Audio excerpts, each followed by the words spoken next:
Welcome into Pressbox Live. I'm Stan the Fan Charles from Pressbox and PressBoxOnline.com.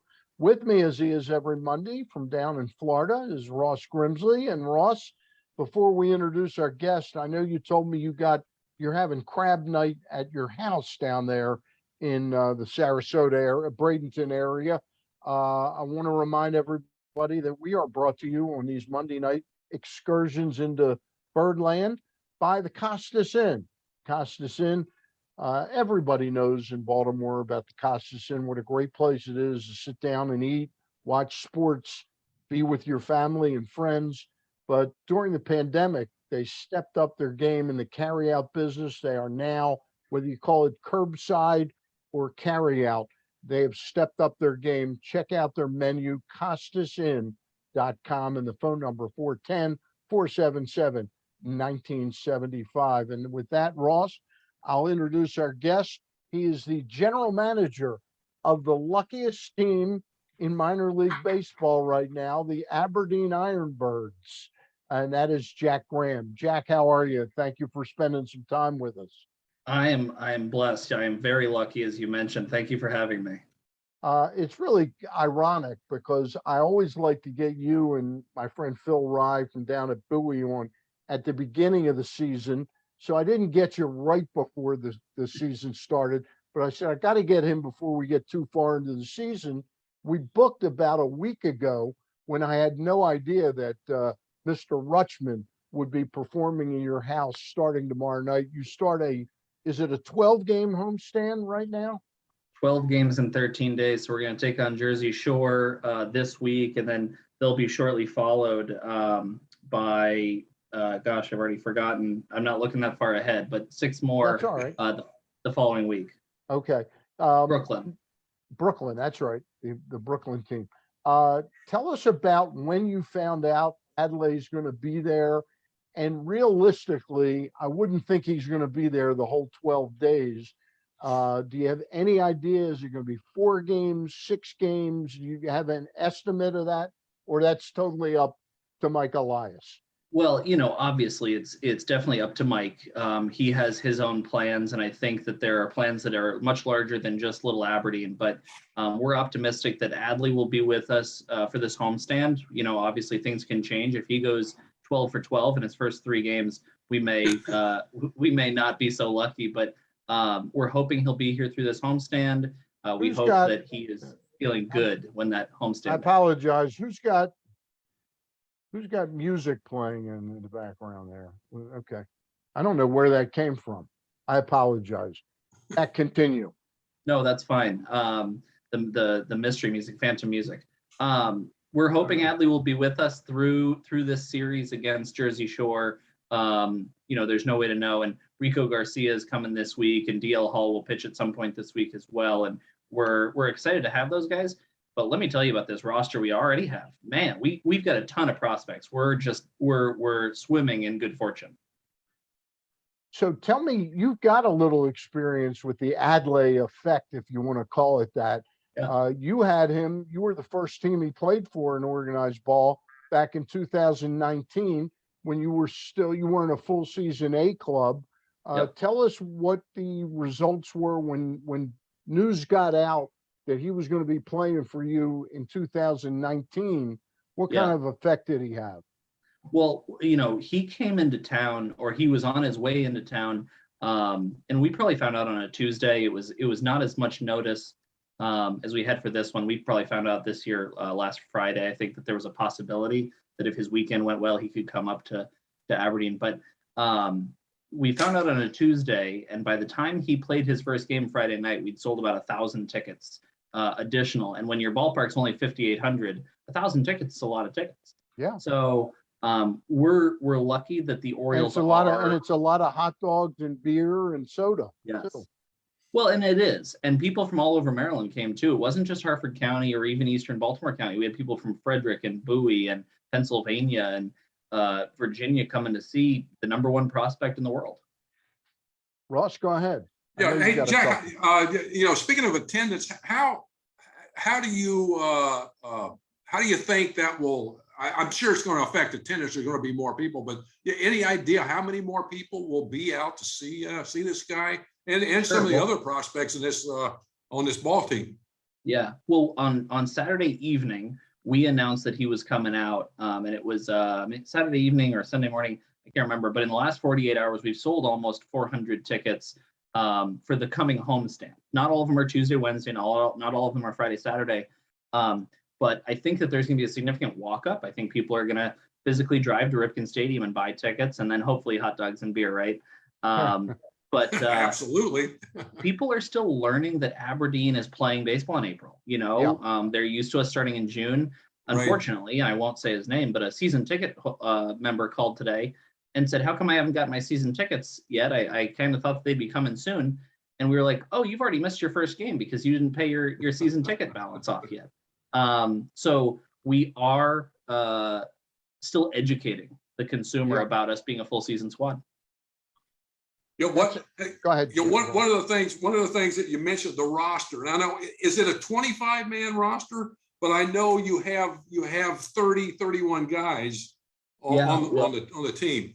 One of the changes that was made when Major League Baseball reshuffled the minors is that High A, Advanced A baseball is now a 30-man roster. So we've got 30 guys, about half, a little bit more than half, I think 18 are pitchers. And so it gives a lot more depth. It still has sort of a short season feel because that clubhouse gets full, but it's guys who you're going to see for a while. Adley was with us for 3 or 4 weeks. There are guys on this roster who were on the opening day roster who will still be here when we close in September because they need a season of high A baseball. So it's more guys, but you're going to see more of them as well. And that's one of the things with 30 guys there's a lot of guys that aren't going to see a lot of playing time, or their playing time is that.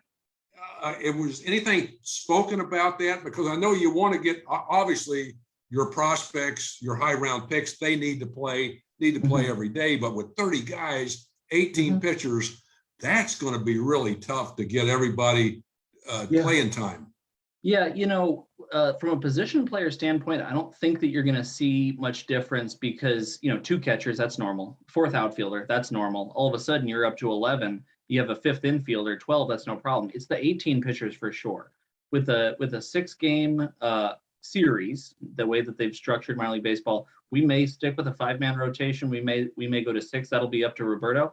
But, the other 12 pitchers who are not going to be starters, they're going to have to really go out there and perform. I think that one of the things about eliminating short season baseball is that your leash gets a lot shorter because there's no room to hide you in short A when the season gets long and your performance is under scrutiny.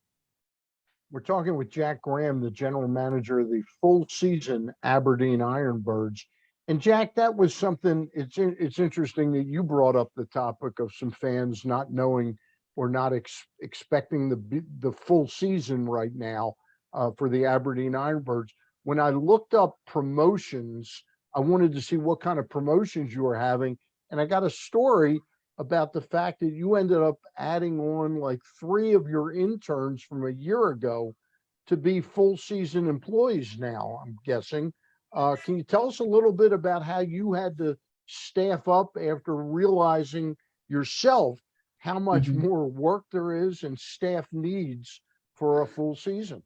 What's wild is we have the same amount of staff as we had before, but during the pandemic and then during the 2021 campaign, a lot of people found new opportunities, and we're very happy for them and we miss them. But we lost, I think, 6 or 7 full-time employees between January 1st and December 31st.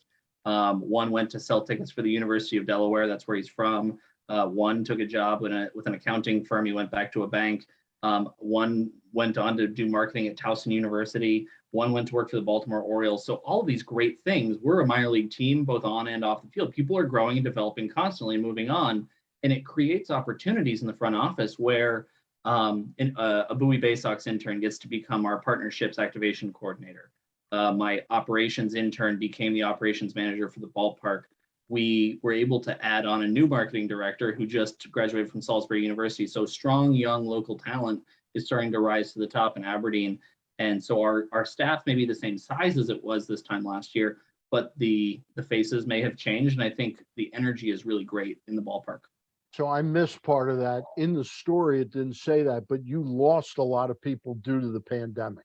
Okay. We did. We had several people who, when they were furloughed or even when they were still full-time staff members, they found other opportunities. One gentleman sells TV commercials for Sinclair now, Fox 45. One person went on to work for, he was our box office manager. He went to Wilmington, and now he's with a ticket sales software company. Our administrative office manager went to work for Johns Hopkins University. So we're really proud of all these people, but Yep. gosh, I feel like I've been hiring new people for about 18 months. All right. That sounds good. Tell us a little bit about this homestand. Obviously, you got the news just yesterday, so it's not like you went out and bought a big advertising campaign that Adley Rutschman, what's it, Rob Garcia? Is it Rob Rico Garcia? Rico Yeah, Garcia and DL Hall will all appear, and Adley most likely to play most of this first series. But tell us what was going on before they came. Tell us a little bit about this 12-game homestand you've got. Yeah, for sure. I mean, we've got some cool stuff coming up. Friday is Bark in the Park night. So people can bring their dogs. They don't need special papers. They don't need to buy their dog a ticket. We just want people to come and bring their furry friends. We've got a few promotions coming up, like 80s Night. 80s Night is going to be a celebration of music and culture and fun from the 1980s. Mother's Day is May 8th. So we're going to have moms run the bases after the game instead of kids run the bases. Maybe we'll let the kids run too. And keep an eye out for bottomless mimosas for moms before they run the bases to make it a little bit more interesting. Absolutely. That sounds great. We're really excited both on the field because we've got some tremendous prospects. Shout out to Cesar Prieto, who was the player of the week this week for our league. He had a tremendous stretch there, but off the field as well. You know, we're excited. We've got some cool partners in the building, some cool concessions items, some fun promotions coming up. So fireworks May 6th too. Don't forget about fireworks. All right. Before I turn you back over to Ross for a couple of questions, I did in researching, I see that you have, I wanted to know if you had crab nights out there or crab dates out there. You've got 5 crab dates out there, and I wrote them down here, and I only have 2 pieces of paper. You have them on May the 22nd, June the 5th, July the 3rd, July 17th, August 7th. These are $59 per person. Get in as early as 1:30. Your crab feast starts at 1:30 and goes to 3 o'clock. It's all you can eat, and it includes hot dogs, hamburgers, mac and cheese, salad, soft drinks, and water. $59 a person. Are these all sold out already, or can people still? We are selling. We have some seats remaining. I would encourage people not to wait too long because we have 2 decks, the upper deck and the lower deck. There's about 225 total tickets per deck per game. Okay. And we're more than 50% full on every single game. And some of those are closer to 80 or 90%. So I would encourage people to buy now, especially like you said, for $59, you get a baseball ticket. So that's a good value. And then the remainder of it, 2 hours of all you can eat crabs and buffet food and soft drinks. I defy anyone to find a better deal for steamed crabs from Jimmy's Famous Seafood. Costas isn't great. Costas is excellent. But, I understand. You're welcome to mention Jimmy's. But I defy anyone to find a better value than that offering. We've got 5 nights coming up, so don't miss out. So let me just ask a question though. It's $59 a person. Each person gets a ticket to the game and all they can eat out of that whole package. That's a great deal. Yep, Ross, absolutely. Fantastic. That's fantastic. Ross is thinking of moving back to Baltimore. I'm going to be up. I'm going to be up there June the 5th. I'm going to be in that area June the 5th, so I might sneak over there. Me and Miss Bird. Perfect. Hey, Jack. Yeah, I know this is the first year, a full season. You're in the South Atlantic League. Loved the league when I was in it. I had a blast. What has been some of the biggest challenges on a day-to-day basis or over a time now that it is a longer full season? What are some of the challenges that you've faced so far? Sure. Well, first of all, before I talk about challenges, I'd like to talk about the Orioles and what a great, tremendous job they've done solving one of the big challenges that previously existed in minor league baseball, which was housing. We're all aware of challenges that minor league players, teams, and front offices have faced with housing. And I'd like to shout out Kent Qualls and the Baltimore Orioles for what a tremendous job they've done finding awesome places for these guys to live and sparing no expense in doing so. I think the guys are going to be really happy, and I think it will show on the field and their wellness. But with that said, some of the challenges that we face, like I told you guys, is about educating people that we are full season. We've got billboards going up, we've got digital advertising, we're on the radio, we're on social media trying to tell people, hey, don't forget, school may not be out, but baseball season is in. And so that's been a big challenge. And then, just the day-to-day grind. I played short season baseball. I played one season, a long season baseball. And the challenge on the field is very different than the challenge off the field because, you're dealing with people who are not, used to this length of season. And so, we've got 12 games in 13 days, and that's going to be challenging. It's a lot of hours. It's a lot of effort. It's a lot of customer service. It's a lot of, being at the top of your game, and then 6 days off, and then 6 days on, and then 3 days off, and then 3 days on, and then 3 days off, and then 6 days. It's really a marathon and not a sprint, as opposed to when we used to have a 12-week season and we would be done like in the flash of an eye. So really, it's about the grind, and it's about teaching people we will get through this, and we just need to, do it for the love of the game. Right. It's tough. I know being in Richmond and seeing how, Parney run that thing, and how, Parney, he's a piece of work. He's getting married, Wow. 31st, Wow. 31st of this year. So should be a blowout. But anyway, the other thing, being a former player, has that helped you in this job as a GM? I think it has. I think that there's a certain level of understanding that I can give the players and the challenges that they're facing, and hopefully a certain amount of respect that they give me because they understand that I get what they're going through.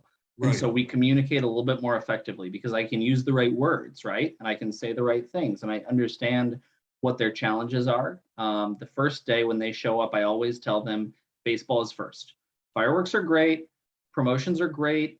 On-field, games, zorb balls and crazy t-shirt tosses and stuff. Those are all wrestlers fun. And sumo wrestlers. Yeah, pro wrestling. But baseball comes first because without it, there is no Aberdeen IronBirds. And so I think they appreciate that I prioritize baseball, and hopefully in return, they're willing to, participate in a promotional video, or they're willing to throw a t-shirt, right, or they're willing to sign an autograph for a little kid. And so we speak the same language, I guess you could say. Right. We're talking with Jack Graham. He's the assistant general manager, and not the assistant, he's the general manager of the Aberdeen IronBirds. The IronBirds start a 12-game homestand tomorrow, and Adley Rutschman will most likely be in that lineup tomorrow night. I wanted to talk about one other thing. In the past, we've had Matt, going back to Matt Slatus, your predecessor there, and they've always done rebrands of the team. One night they'll call them the Iron Crabs or something like that. But this year, you're sticking with the same name, but you're doing different logos or something like that. Can you explain that to our viewers out there and what's fun about that? Sure. Well, so this year is our 20th season, and so it gave us a really great opportunity to rebrand our team entirely. So you'll notice that we've brought back the old airplane. That's got some glare, but we've brought back the airplane logo. It's flying through the A. We brought back the blue, which we started out with in 2002, but we've incorporated the orange that we keep from our Orioles affiliate. And so we've undergone a full rebrand. Our home jerseys have blue sleeves and white torsos. We have a full all blue jersey that we wear on sky blue Saturdays that the boys also take on the road occasionally. We have a new home hat with a white front and a blue back. We've got a road jersey that's royal blue with this logo on it. Okay. We've got, but we still are doing the steamed crabs jerseys in July. We have a Marvel night where we're going to wear special Marvel themed jerseys. Considering Cal Ripken Jr. is our owner, I wonder if you can guess which Marvel character we might be using as a Marvel jersey, but I'll let that one hang for a second. We're doing a Star Wars night as we always do. Star Wars is a great draw for us, and I think people are going to like those jerseys as well. And as always, really important to us, Sundays are always Military Appreciation Sundays. So as soon as they come in, which they haven't yet, the supply chain issues, as people like to say, we'll be wearing our Military Appreciation jerseys on Sundays, July 2nd, Memorial Day, and I believe there's one other day that I'm blanking on, July 3rd maybe. Well, July 3rd is also a Sunday, to celebrate our connection to the military here in Aberdeen with the Proving Grounds. If somebody is watching this and says, boy, you know something, I'd really like to buy season tickets, do they have to buy a full season, or do you have flex plans? We do have flex plans. And is it too late? And is it too late to get in on that? It is never too late. We have a couple of options. If somebody's looking for something easy, family friendly, and affordable, I would say there's two great options for them. Option one is a 10-game plan. We have already passed the first game in everyone's 10-game plan, but we can find a game to add on for you. And for $100, you can have 10 games to Friday and Saturday night IronBirds games to enjoy really fun promotions and fireworks and family-friendly fun. Alternatively, as you mentioned, a flex plan. This year is the first full year that we're doing flex plans. And so for $60 a seat, you can buy a 5-pack of tickets that are undated. You can use them on a Tuesday. You can use them on a Saturday. You can use them on a Thursday. It doesn't matter. And we want you to come out when it's convenient for you. So it's very flexible. It's very affordable. And, you know, we've got plenty of I would say operators are standing by, but we open at 10 a.m. tomorrow.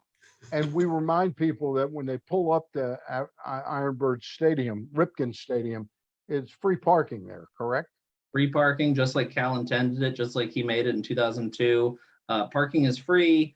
Concessions are affordable. The kid zone's down in left field. You know, we try to be as accessible as we can because we understand that some people want to go downtown and see the big league product, and some people want to do something a little bit more convenient in their backyard, and both have their advantages.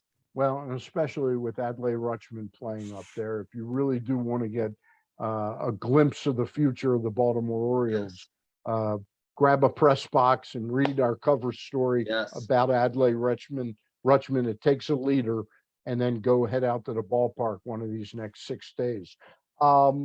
And that's me saying next 6 days. We don't know how long Adley will be with the club.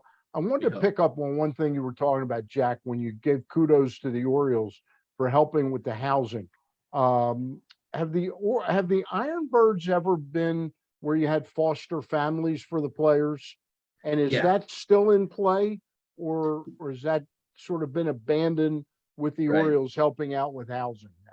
Sure. So for the first 19 seasons, and even, you know, when I was a player, we had host families who were looking after our boys every year. I stayed with a host family who, she happened to be a Ripken baseball employee, but the vast majority of our host families were, you know, local people, plumbers, electricians, firefighters, you know, normal everyday Harford County residents who would take these people into, and Cleveland, Baltimore, I won't leave them out, residents who took players into their home, not because they wanted autographs or fame or fortune, but because they said, these boys need this. And so I was really sad when I had to send the email to finally tell host families, you know what, Major League Baseball put this new rule in place. Mm-hmm. The Major League affiliates are responsible for housing the players and paying for that. And they really want them to be in furnished apartments where they have their own kitchen and they have their own space. And so the host families understood. They were disappointed, but ultimately they did it because they wanted what was best for the players. And so now they can acknowledge that this new evolution of minor league baseball is still what's best for the players. So they'll always have a close place in my heart. That's very special, Jack, because it was done. A lot of places did that, and it was very special. And they kept contact. It was a way for them to follow a player all the way to the big leagues, and it was really special. And a lot of clubs did that. And hats off to all those host families for doing that. For sure. And you know, the host family world is not over. I would encourage anyone who thinks that that's cool to look for their local collegiate wood bat summer league. The leagues are all over the place. You've got the Cape Cod League, you've got the Northwoods League, you've got the Alaska League, but there's all sorts of local ones just here in our backyard. The Cal Ripken Collegiate League, in honor of Cal Ripken Senior, is in Central and Southern Maryland. There's the Coastal Plains League in the Southeast. Even the Ripken Experience Myrtle Beach runs a college wood bat league in South Carolina. So look up and the Frederick Keys are in the MLB PDL Summer Prospect League. Right. And so look up your local collegiate summer wood bat league teams and find a college kid who gets paid nothing, by the way, even less than a pro baseball player who's, following a dream. Yeah. Ross, you got one? A couple things. Yeah. But one of the things, with the changes with the minor league teams, and I know that with the PDC, and I don't think there is a PDC now anymore, right? Correct. So what is the Aberdeen IronBirds responsible for now, as far as hotels, bats, balls, that type of thing? Sure. Well, so it hasn't changed tremendously. Bats and balls are now with the big league affiliates. Hotels are still with the minor league affiliates. Meals. So, your lunch and dinner, your substantial meals for the players, those live with the major league teams because they have these tremendous nutritional experts who are crafting these menus for these guys so that they're eating the right things, 3-5 meals a day sometimes. But snacks fall on the minor league team. So they give us a list of snacks: granola bars, trail mix, cherry juice, organic pretzels, deli meat and sandwich making materials, things that keep them going between meals and have a good pregame snack. Those fall in the minor league teams. There's a whole snack committee. I could go on for hours. I wish that was not true, but it is. Right. And so a lot of the things that existed before still do. And the biggest change is really more about the quality as opposed to the assignation of responsibility, if I can say assignation on a podcast. You can say that. Yeah, Sounds good. That's a big word, Jack Graham. I Jack, went to college and everything. Jack, He's showing off his education.